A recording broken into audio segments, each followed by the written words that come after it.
नमस्कार दोस्तों, राधे राधे। आपका स्वागत है आपके अपने YouTube चैनल प्रतिभा की कहानी पर। दोस्तों, बात बहुत पुरानी है। गंगा नदी के किनारे कनकपुर नाम की एक नगरी बसी हुई थी। वहाँ के राजा का नाम था यशोधन। वह सचमुच अपने नाम को सार्थक करने वाला राजा था। वह परम प्रतापी था, बहुत बुद्धिमान था और उसके राज्य में प्रजा हर प्रकार से सुखी पूर्वक जीवन व्यतीत करती थी। उस राजा के नगर में एक सेठ भी रहता था, जिसकी कन्या एक परम सुंदरी स्त्री थी। जो भी उसकी ओर देखता था वह उस पर मोहित हो जाता था। उसका सौंदर्य ऐसा था कि कामदेव को भी विचलित कर देने वाला था। जब सेठ की कन्या युवती हुई तो उसके पिता ने राजा यशोधन के पास जाकर निवेदन किया, महाराज, मैं अपनी रत्न स्वरूप कन्या का विवाह करना चाहता हूँ, किंतु आपसे निवेदन किए बिना उसका विवाह करने का मुझ में साहस नहीं होता। सभी रत्नों के स्वामी आप ही हैं, अतः या तो मेरी कन्या को पत्नी रूप में स्वीकार करके आप मुझे कृतार्थ करें या अस्वीकार कर दें। वर्णिक की यह बात सुनकर राजा ने उस कन्या के शुभ लक्षणों को देखने के लिए आदर पूर्वक अपने ब्राह्मण को भेज दिया। उन ब्राह्मण ने वहां जाकर जो ही उस परम सुंदरी को देखा त्यों ही उनका चित्त चंचल हो गया। किंतु शीघ्र ही धैर्य धारण करके उन ब्राह्मण ने सोचा, यदि राजा इस कन्या से विवाह करेगा तो उसका राज्य अवश्य ही नष्ट हो जाएगा। तब राजा इसी के रूप में रमा रहेगा। वह प्रजा के हितों की देखभाल नहीं कर पाएगा। अतः हम लोगों को राजा को यह नहीं बताना चाहिए कि यह कन्या सुलक्षणा है। यही सोचकर वे ब्राह्मण राजा के पास पहुँचे और उन्होंने राजा से कहा, महाराज, वह कन्या तो कुलटा है। हमारा परामर्श है कि आप उसके साथ विवाह न करें। यह जानकर राजा ने उस सुंदरी से विवाह करना अस्वीकार कर दिया। तब उस वर्णिक ने राजा की आज्ञा से अपनी कन्या का विवाह बलधर नाम के राजा के सेनापति से कर दिया। मधु नाम से विख्यात वह सुंदरी सुखपूर्वक अपने पति के पास रहने लगी, किंतु उसके मन में एक फांसी बनी रहती थी कि राजा ने उल्टा कहकर मेरा त्याग कर दिया है। एक बार बसंत ऋतु में राजा यशोधन घोड़े पर चढ़कर बसंत महोत्सव देखने को निकल पड़ा था। राजा के आगमन की घोषणा सुनकर मधु ने, जो सुख को परिणित किए जाने के कारण राजा से विद्वेष रखती थी, उसे देखने के लिए अपने भवन की छत पर जाकर खड़ी हो गई। सुंदरी की ओर जैसे ही राजा की नज़र उठी, उसकी सुंदरता को देखते ही वह राजा के हृदय में गहराई से उतर गई। पलक झपकते ही राजा संज्ञाहीन हो गया। तब राजा के सेवक उसे संभालकर उसके महल में वापस ले आए। राजा द्वारा उस सुंदरी के बारे में पूछे जाने पर उसके सेवकों ने उसे बता दिया कि यह तो वही कन्या है जिसके विवाह का प्रस्ताव पहले राजा के साथ करने का हुआ था, लेकिन राजा के अस्वीकार करने पर उसका विवाह उसके ही सेनापति के साथ कर दिया था। यह सुनकर राजा को उन ब्राह्मणों पर बहुत ही क्रोध आया कि जिन्होंने उस कन्या के बारे में गलत कहकर राजा को मिथ्या सूचना दी थी। राजा ने तत्काल उन सभी ब्राह्मणों को देश निकाल दे दिया था। तब से वह राजा मन ही मन दुखी रहने लगा। लज्जा के कारण यद्यपि उसने अपनी भावना को छिपा रखा था, किंतु बाहरी लक्षणों को देखकर उसके विश्वासी जनों द्वारा पूछे जाने पर बड़ी ही कठिनाई से उसने अपनी पीड़ा का कारण बतला दिया। तब उसके विश्वासी जनों ने कहा, महाराज, इसमें इतना दुखी होने की क्या बात है? वह तो आपके अधीन है, फिर आप उसे अपना क्यों नहीं लेते हैं।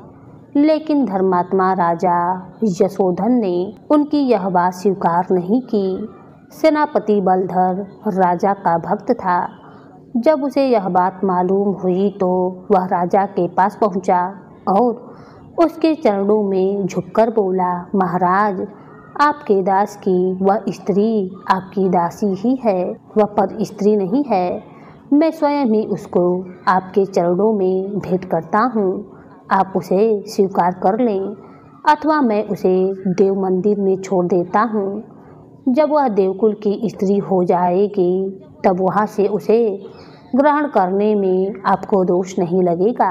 अपने ही सेनापति के द्वारा जब राजा ने यह प्रार्थना सुनी तो आंतरिक क्रोध से उसने उसे उत्तर दिया, सेनापति जी, मैं राजा होकर ऐसा अधर्म कैसे करूँगा।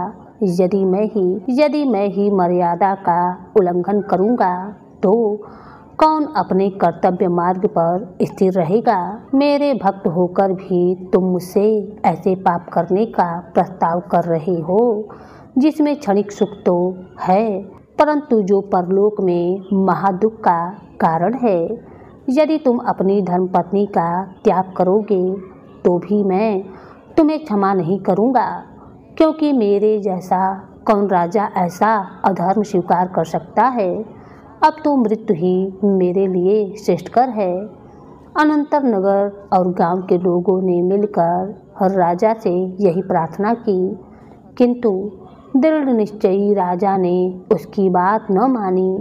राजा का शरीर धीरे धीरे उसी ज्वर के ताप से क्षीण होता चला जा रहा था और अंत में उसकी मृत्यु हो गई। अपने स्वामी की मृत्यु से खिन्न होकर उसके सेनापति बलधर ने भी अग्नि में प्रवेश करके अपने प्राण त्याग दिए। सच है, भक्तों की चेष्टाओं को नहीं जाना जा सकता है। राजा विक्रमादित्य के कंधे पर लदे बेताल ने यह कथा सुनाकर पूछा, राजन, अब तुम यह बतलाओ कि उस राजा और सेनापति में से सेनापति बलधर क्यों अधिक दृढ़ चरित्र नहीं था। उसकी स्त्री तो अलौकिक सुंदरी थी। उसने बहुत समय तक उसके साथ रहकर सुख भोगा था, फिर भी वह वैसी स्त्री को राजा को सौंपने को तत्पर हो गया था। और फिर राजा की मृत्यु के बाद उसने स्वयं भी अपना शरीर अग्नि में झोंक करके अपने प्राण त्याग दिए थे, लेकिन राजा ने उसकी उस पत्नी का त्याग किया था जिसके भोग रस का उसने आस्वादन भी नहीं किया था। भला ऐसा क्यों हुआ? इस प्रश्न का उत्तर जानते हुए भी यदि तुम मौन रहोगे तो तुम्हें मेरा वही श्राप लगेगा। राजा हंसकर बोला, बेताल, कहते तो तुम ठीक ही हो, लेकिन इसमें अचरज की क्या बात है। सेनापति कुलीन वंश का था। उसने स्वामी की भक्ति में जो किया वह ठीक ही किया, क्योंकि सेवक का कर्तव्य ही तो है कि वह प्राण देकर भी अपने स्वामी की रक्षा करे। लेकिन राजा तो मदमस्त घोड़े की तरह निरंकुश होते हैं। वे जब विषय लोलुप होते हैं तब धर्म और मर्यादाओं की सभी श्रृंखलाएं तोड़ देते हैं।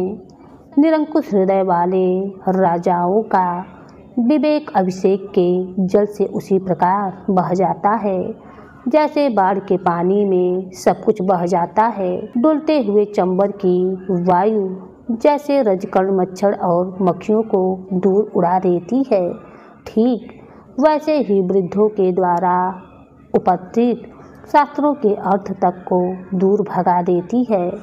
उसका छल जैसे धूप को रोकता है वैसे ही सत्य को भी ढक देता है। वैभव की आंधी में चौंधियाई हुई उसकी आंखें उचित मार्ग नहीं देख पाती हैं। राजा जगत विजयी थे, फिर भी जब उनका चित्त काम मोहित हो गया तब उन्हें अनेक विपत्तियों का सामना करना पड़ा था।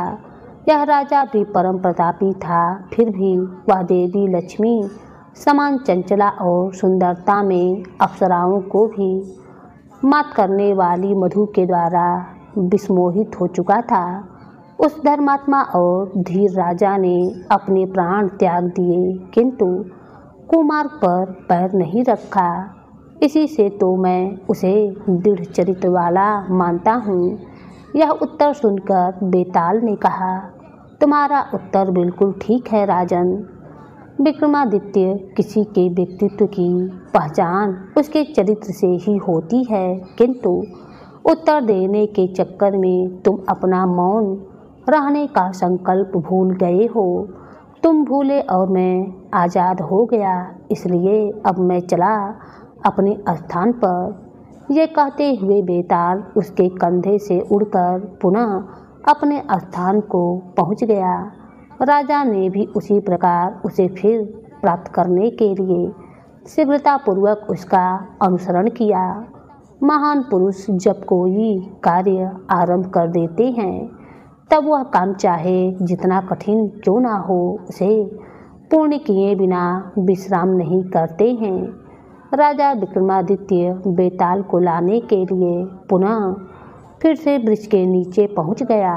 उसने बेताल को उतारकर अपने कंधे पर डाला और चलना शुरू कर दिया।